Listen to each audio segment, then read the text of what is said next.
একজন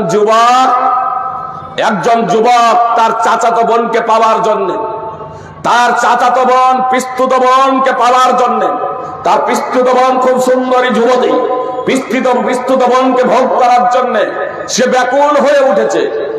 পরিশেষে সে পিস্তুত বোন চাচাতো বোনের কাছে মনের কথা খুলে বলল যে আমি তোমাকে পেতে চাই।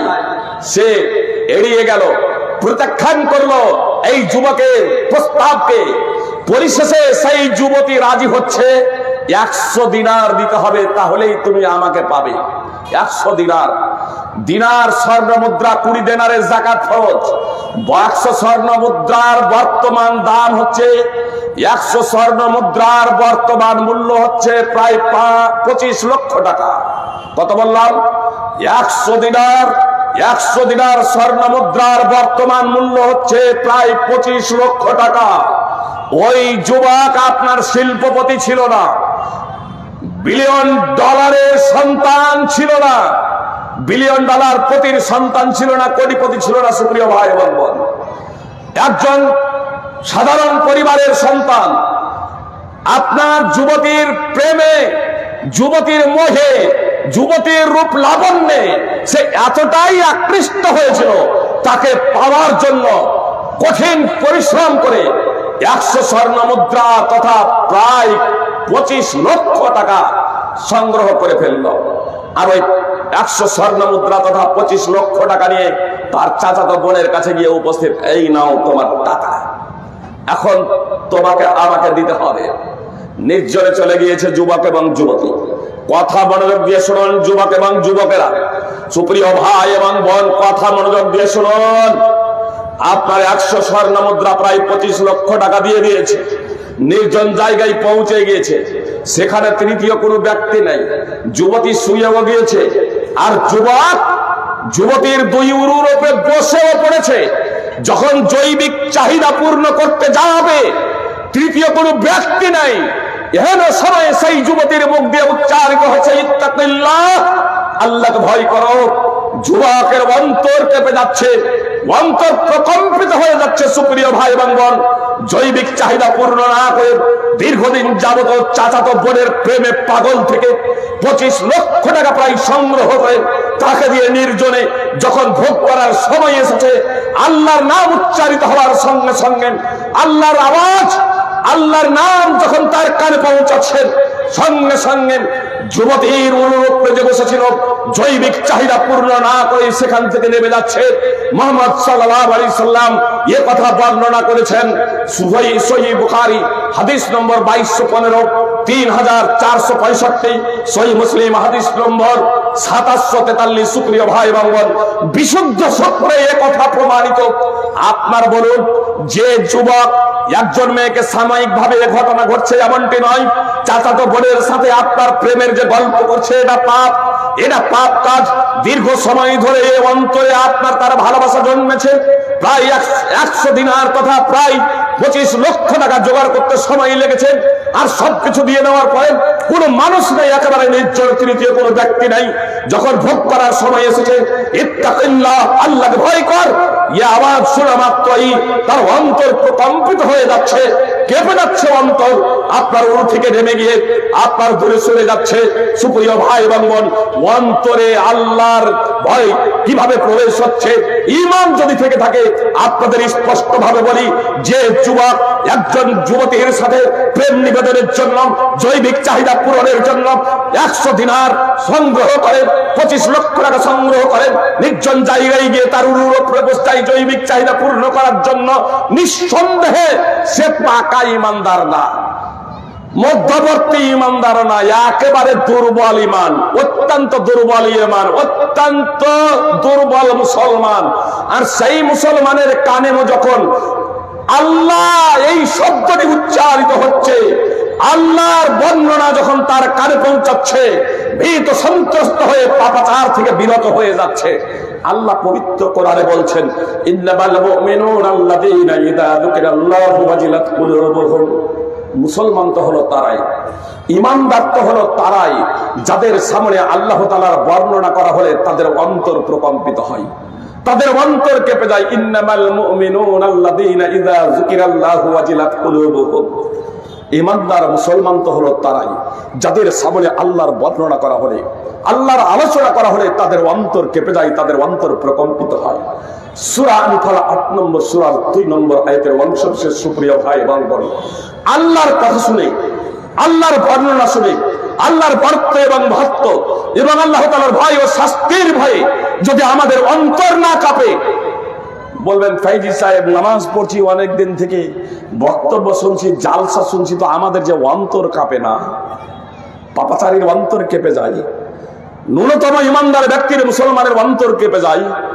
আর যদি আপনার অন্তর না কাঁপে, সুপ্রিয় ভাই এবং বোন, আত্মসমীক্ষা করুন যে আপনার অন্তর কাঁপে না কেন, অত অন্তর কাঁপে না কেন। একটা দৃষ্টান্ত দিয়ে আপনাদের বুঝতে সুবিধা হবে। আমাদের স্বরাষ্ট্রমন্ত্রী অমিত শাহ আসামে যখন এনআরসি হয়, পশ্চিমবাংলার মাটিতে এসে বললেন যে পশ্চিমবাংলার মাটিতে ওই এনআরসি হব। এই কথা বলার পরে আমাদের অন্তর কেঁপেছিল না কাঁপেনি? বলেন যে আমাদের অন্তর কাঁপেনি? আমাদের সকলের অন্তর কেঁপেছিল। যে যদি কেউ বলেন যে অন্তর কাঁপেনি, তো আধার কার্ড আর ভোটার কার্ড আর প্যান কার্ড আর জমির দলিল সংগ্রহে এতক্ষণে তৎপরতা দেখা গিয়েছিল? আধার কার্ড ভোটার কার্ডে যদি নাম যদি আলাদা রয়েছে, এক আর আকার একটু পার্থক্য, এক আর আকার, বা এর জায়গাতে ও, ও এর জায়গাতে ইউ, যে একটু নামে যদি পার্থক্য রয়েছে, তাহলে সেটাও সংস্কার সংশোধনে আমরা গিয়েছি। তাহলে আমাদের মতো একটা মানুষের কথা শুনে, আমাদের মতো একটা মানুষের কথা শুনে আমাদের অন্তরে কাঁপুনি ধরে গিয়েছিল সুপ্রিয় ভাই বোন, মুসলমান এবং অমুসলমান প্রত্যেকেরই। তো স্রষ্টা যেখানে বলছেন ওয়াল আসর, সময়ের শপথ, ইন্নাল ইনসানা লাফি খুসর, নিশ্চয়ই সকল মানুষই ক্ষতির মধ্যে। তো এই কথা শোনার পরে আমাদের অন্তর কাঁপে না কেন? এই কথা শোনার পরে আমাদের অন্তরে প্রকম্পন সৃষ্টি হয় না কেন? আমি বললাম আপনাদের, আপনার বিদ্যুৎ যদি থাকে, ভালো থাক আর দুর্বল থাক, সিরিজ হলো হাত দিলে আপনি শট খাবেন। অনুরূপ ভাবে ঈমান থাকলে অন্তর প্রকম্পিত হবে। কিন্তু আমরা যে আজকে নিজেদের ইমানদার বলছি, মুসলমান বলছি, এটা এজন্যই বলছি আমরা মুসলমান ঘরে জন্মগ্রহণ করেছি, আমরা মুসলমান ঘরে জন্মগ্রহণ করেছি সুপ্রিয় ভাই এবং বোন। কিন্তু আমরা কি আসলে ইসলাম নিয়ে গবেষণা করেছি? ইসলাম নিয়ে পড়াশোনা করেছি? ইমান কি এটা জেনেছি? কোরআন কি এটা বুঝেছি? মুহাম্মদ সাল্লাল্লাহু আলাইহি সাল্লাম কে, তার পরিচয় সম্পর্কে অবগত হয়েছে সুপ্রিয় ভাই এবং বোন। তাহলে আমি এবং আপনি জানলাম কেমন যে ইসলাম কি? আল্লাহর সম্পর্কে কি আমি বইপত্র পড়েছি? আলেমদের সংস্পর্শে বসে কি আল্লাহর পরিচয় সম্পর্কে আমরা জেনেছি? তাহলে আল্লাহর পরিচয় জানলাম না, ইসলাম কি বুঝলাম না, মুহাম্মদ সাল্লাল্লাহু আলাইহি সাল্লামকে জানলাম না। আমরা শুধু মুসলমান ঘরে জন্মে আমরা মুসলমান দাবি করলাম, ঈমান এবং তাওহীদ শূন্য অবস্থায় আছি বলে আমার অন্তরে কোনো প্রকারের প্রতিক্রিয়া হয় না।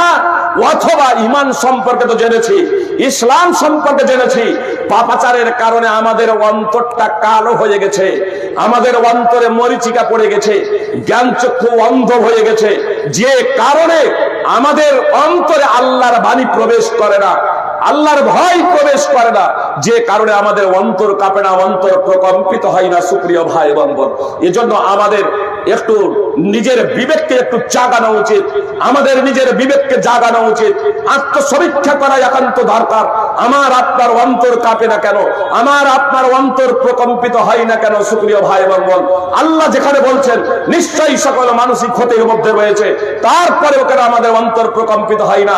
আপনারা জানেন আমাদের স্বরাষ্ট্রমন্ত্রী যখন বলেছিলেন যে এনআরসি হবে এই বাংলার মাটিতেও, সেদিন কিন্তু দুই শ্রেণীর মানুষের অন্তর কাঁপে নাই।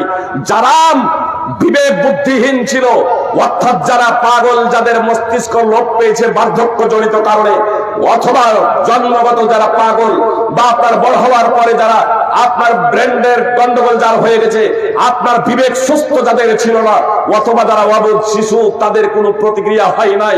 অনুরূপভাবে যাদের অন্তরে মরিচিকা পড়ে গেছে, যাদের অন্তর পাপাচারের কারণে কালো হয়ে গেছে, আল্লাহর বাণী শুনে, আল্লাহর ধমকি শুনে, আল্লাহর সতর্কমূলক বাণী শোনার পরে তাদের অন্তরে প্রতিক্রিয়া সৃষ্টি হয় নাই। সুতরাং আল্লাহ তাআলা মুহাম্মদ সাল্লাল্লাহু আলাইহি সাল্লাম বলেছেন, বান্দা যখন পাপ করে, ঈমানদার যখন পাপ করে, তখন তার অন্তরে কালো দাগ পড়ে যায়। সে যখন তওবা করে, অনুতপ্ত হয়, লজ্জিত হয় এবং আল্লাহর কাছে ক্ষমা প্রার্থনা করে, তখন পাপটা মুছে যায়, তার অন্তরটা নির্মল এবং স্বচ্ছ হয়ে যায়। আর পাপের উপরে যদি পাপ করতে থাকে তাহলে অন্তরে মরিচিকা পড়ে যায়। নবী সাল্লাল্লাহু আলাইহি ওয়াসাল্লাম বলেন ওয়াহুয়ার রান, এটাই হচ্ছে মরিচিকা। তারপরে মুহাম্মদ সাল্লাল্লাহু আলাইহি ওয়াসাল্লাম আল্লাহ তাআলার বাণী উল্লেখ করলেন, কাল্লা বাল রানা আলা কুলুবিহিম মা কানু ইয়াকসিবুন। পাপীরা, মিথ্যাবাদীরা আল্লাহর বাণীকে বলে উপন্যাস, আল্লাহর বাণী কোরআনকে বলে গল্প, নাটক। আল্লাহ বলছেন কখনো নয়, বরং ওই পাপী এবং মিথ্যাবাদীদের অন্তরে মরিচিকা পড়ে গিয়েছে তাদের কর্মের কারণে, তাদের পাপাচারের কারণে, তাদের কৃতকর্মের দরুন, শরীয়ত বিরোধী কার্যকলাপের কারণে তাদের অন্তরে মরিচিকা পড়ে গেছে। তাই এত দ্বারা বুঝতে পারলাম, অন্তরে যদি মরিচিকা যদি পড়ে যায়, অন্তর যদি পাপাচারের কারণে কারো হয়ে যায়, তাহলে আপনার আল্লাহর বাণীও মনে হবে নাটক, উপন্যাস, গল্প। তো উপন্যাস আর নাটক আর গল্প শুনে কারো অন্তর কাঁপে? কারো অন্তর কাঁপবে না, বরং সেখানে তো সে হাসবে, যে আনন্দ ফুর্তি করবে, বিনোদন করবে। সুপ্রিয় ভাই এবং বোন, আল্লাহর বাণী শুনে যদি আমাদের অন্তর এখনো না কাঁপে, আত্মসমীক্ষা করুন, গভীর রাত্রে উঠুন। সুপ্রিয় ভাই এবং বোন, গভীর রাত্রে উঠুন এবং গভীর রাত্রে উঠে আল্লাহ তাআলার কাছে প্রার্থনা করুন। ইয়াহদি বিহিল্লাহু মান ইত্তাবা রিদওয়ানাহু সুবুলাস সালাম, সূরা মাইদার 16 নম্বর আয়াতের অংশবিশেষ। আল্লাহ তাআলা বলেন, যে কেউ আমার সন্তুষ্টি কামনা করে, যে কেউ আল্লাহ তাআলার সন্তুষ্টি কামনা করে, আল্লাহ তাআলা তাকে পবিত্র করণের মাধ্যমে শান্তি সমূহের পথ দেখাবেন না। সুপ্রিয় ভাই এবং বোন, আপনি যদি আল্লাহ তাআলার সন্তুষ্টি কামনা করেন, আল্লাহ আপনাকে পথ দেখাবেন।